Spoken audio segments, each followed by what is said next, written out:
Thank you for joining us again at Fine History 1776. Um, I'm a lover of all things history, so you're going to find me looking for history wherever I'm at. And today I'm in Gettysburg. Right now, looking at the Peace Light Memorial. I'm going to pan around and you'll see the field down there. That open field was the Forney farm back during the battle.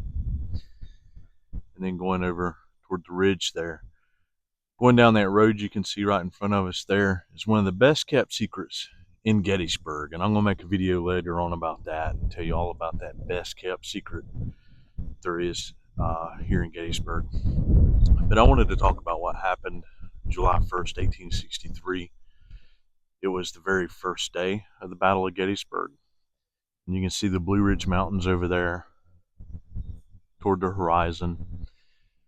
Lee and his army was making his way up north and kind of hiding in those mountains, behind those mountains, trying to make his way up north undetected.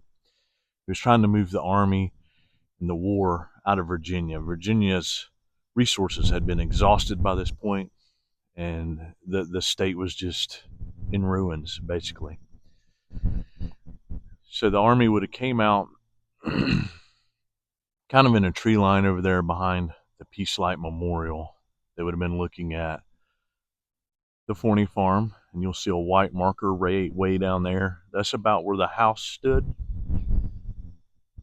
And then as you pan over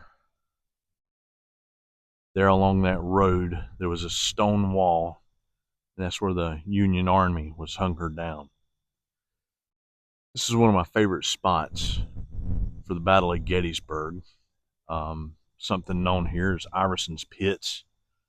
Some people say it's haunted. I have my own views and thoughts on haunted things, and that might be for a later video. But basically what had happened was the Confederate Army came out of the wood line, started making their way across this field to engage the Union. The Union was hunkered down behind that wall.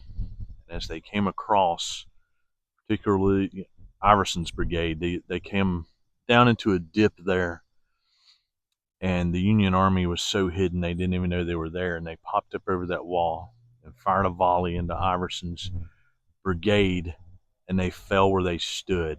And they say that they laid perfectly down, almost like exactly like they were standing, and that became known as Iverson's Pit. It was kind of almost like a little gully through there, I guess, and I think they just buried them right there where they were.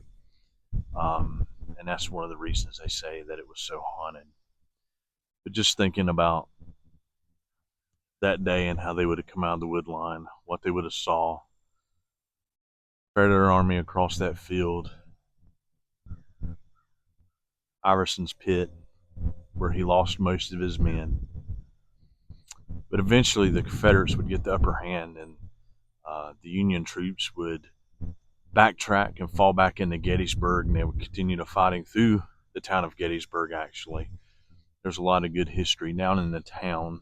I urge you not to neglect that. Go downtown, get a tour of downtown. There's a lot of history to be seen down there, a lot of interesting things to learn.